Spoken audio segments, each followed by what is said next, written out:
Welcome to this edition of the El Segundo City Council Recap. I'm your host, Tauli Anderson. Let's recap the items presented to the El Segundo City Council at their February 18, 2025 meeting. During special presentations, City Council commended Boy Scout Troop 267 on their 100th anniversary, celebrating the troop's outstanding achievements and service to the community.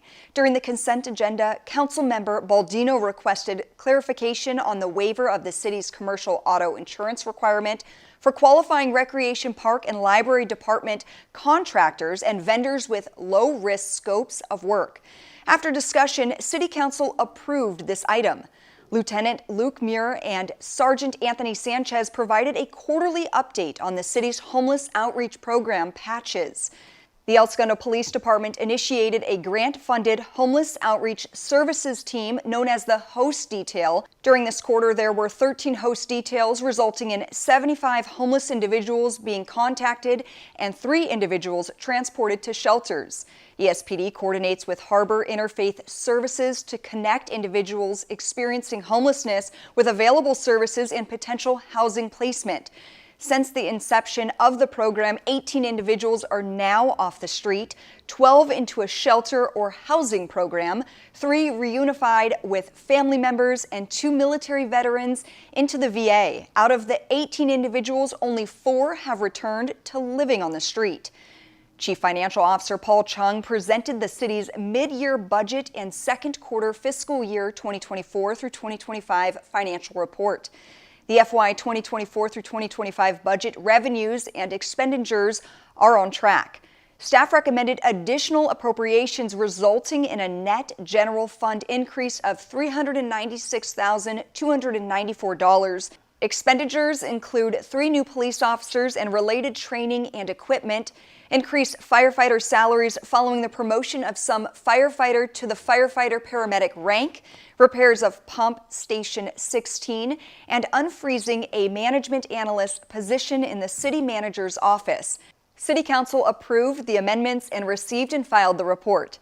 Community Development Director Michael Allen presented an agreement with MIG, a land use and urban planning consulting firm, for $887,479 to update the city's general plan land use element. The land use element serves as a blueprint for the long-term development and growth of the city.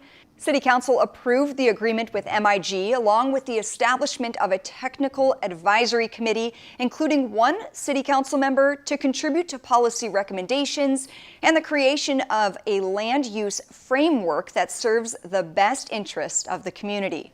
Community Development Director Michael Allen asked for City Council's direction on possibly developing a building permit fee deferral program that would allow applicants to defer certain development impact fees that are charged during the construction or improvement of a building.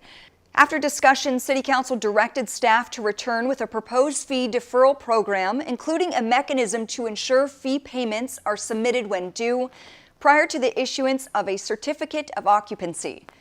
Environmental Programs Manager Daniel Pankow presented non-exclusive franchise agreements for commercial waste services with 10 different companies. This marks a departure from the city issuing permits for this service. The franchise-based model will allow for greater oversight and regulatory compliance. City Council approved authorization for the mayor to execute the agreements.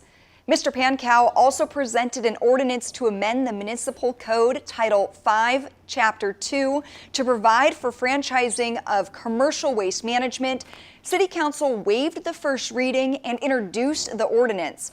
Chief Engineer Cheryl Ebert presented an update on the renovation of the Eurosari swim stadium known as the Plunge. Construction began in August 2024 and is 35 to 40% complete. Due to unexpected conditions discovered during demolition, additional engineering services are required. Staff requests an amendment to the city's agreement with Arcadis to add an additional $104,000 to cover these costs, with an additional $50,000 contingency. City Council received and filed the update and approved the amendment.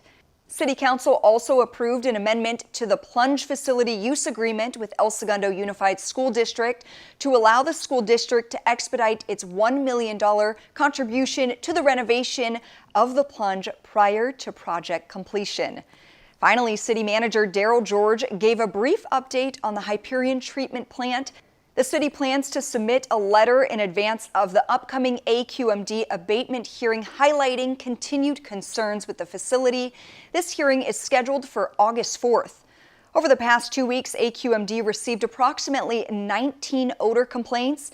The facility was issued a notice of violation on February 14th for public nuisance related to odors. Information about Hyperion can be found on the city's website at www.elsegundo.org/Hyperion. And to watch the complete City Council meeting for February 18th, 2025, and learn more about the agenda items covered, visit elsegundo.org or watch the meeting on Channel 3. The next meeting will be on Tuesday, March 4th.